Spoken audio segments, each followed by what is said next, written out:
The name of our project is Snake AI Reinforcement Learning. In this project, we had three main objectives. First is to create a Python snake game, then to use a reinforcement learning model to train the snake, and finally observe the performance of the snake for different learning rates. Reinforcement learning is defined as a machine learning method that is concerned with how software agents should take actions in an environment. Reinforcement learning is a part of deep learning method that helps you to maximize some portion of cumulative rewards. In simple words, reinforcement learning is teaching a software agent how to behave in an environment by telling it how good it is doing. In our case, the environment consists of walls, fruit, and the snake. The snake is rewarded whenever he eats a fruit, and punishment is given whenever he bites himself or touches the wall. Through this constant loop of punishment and rewards, the snake slowly learns how to play the game and becomes better at it. The game can be divided into four parts: agent, training, model, and the game itself. We used the Pygame library to create the game. The game is to be designed in such a way that we have a game loop, and then with each game loop, the agent uses the model to get the state of the snake and also takes action which will move the snake. After the move, it returns the current reward and also check whether the game is over or not. Then the agent again put everything together like the current score, reward, and punishments. With this information, we calculate a new state and the snake move accordingly. All the information is passed and processed using states between the model and the agent. States are nothing but the information associated with the game environment which we have to tell our snake so that it can predict the next move and learn. In this game we had 11 states which were as stated in the presentation. The model we are using is a neural network with 11 input layers, 1 hidden layer and 3 output layers. Now I will be explaining the code of our snake game. So we have used the Pygame to create the snake game for our agent, and basically Pygame provide us the basic functionality which are needed for creating a game. We can create a loop, and in this loop we can redraw the canvas every time with new coordinates and with new drawings. So our snake has mainly four functions.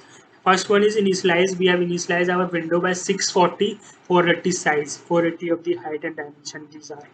Then we have just created a function which starts our game. Here we are representing our snake with the use of the uh, list of coordinates, and uh, uh, each coordinates represent our part of our snake.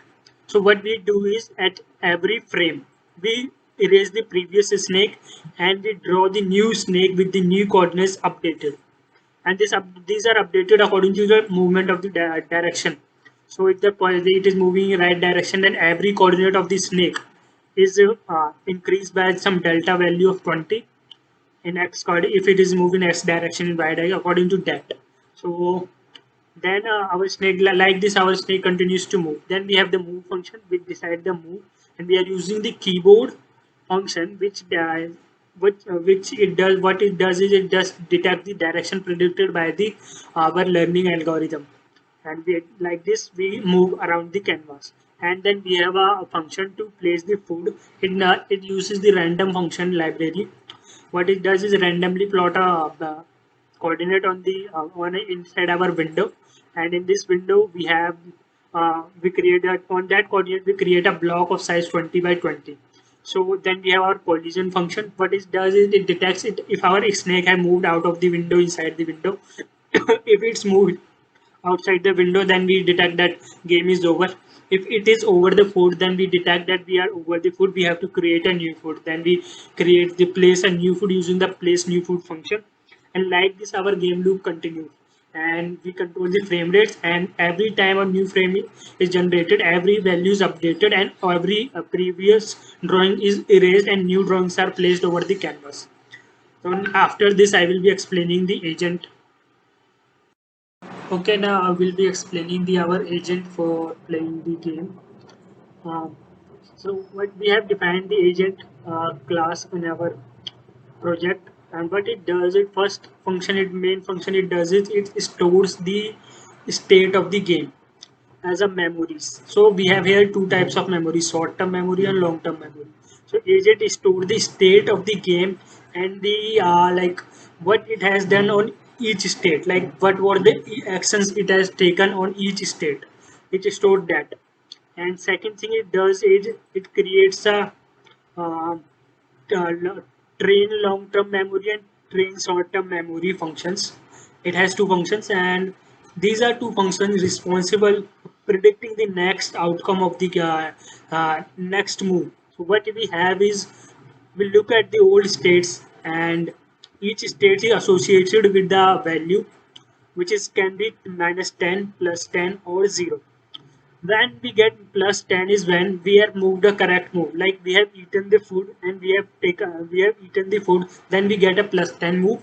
And if we have eaten if we have collided with the wall, or if we have eaten our tail, then we get a minus 10 score. Then in our state we state like move we have taken, state of the game, like what are the position of the snake, and what are the outcome of that are stored in the long term memory, and which is simply a queue which handles the states. And what does state contain?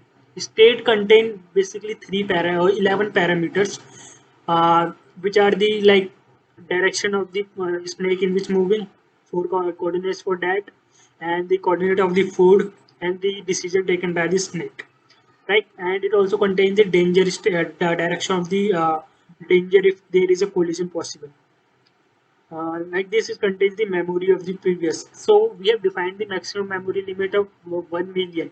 So when we cross the 1 million limit, what we does is simply we pop out the uh, first input memory from the queue.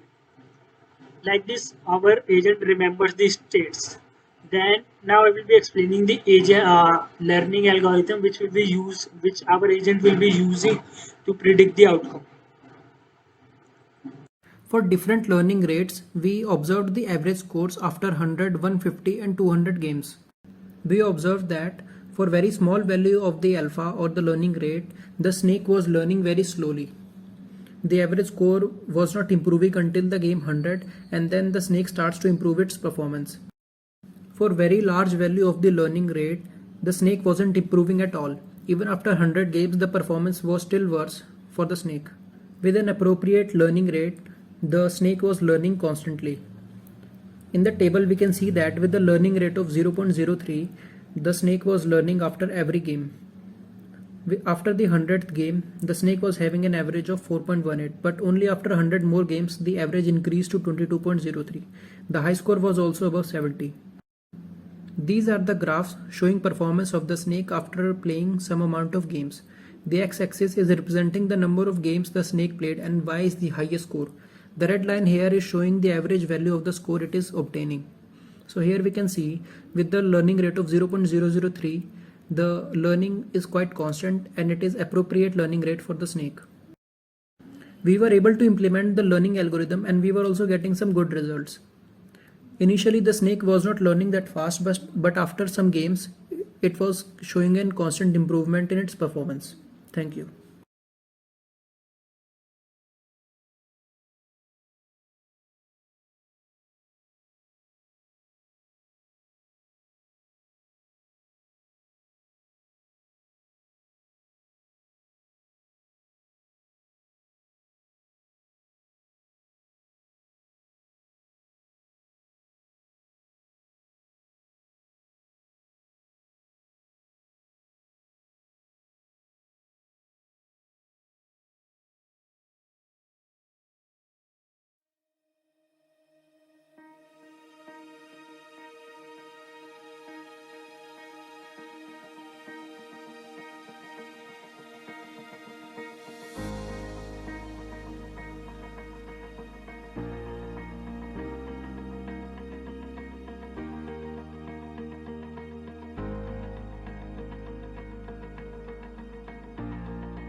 Wave Beats Music.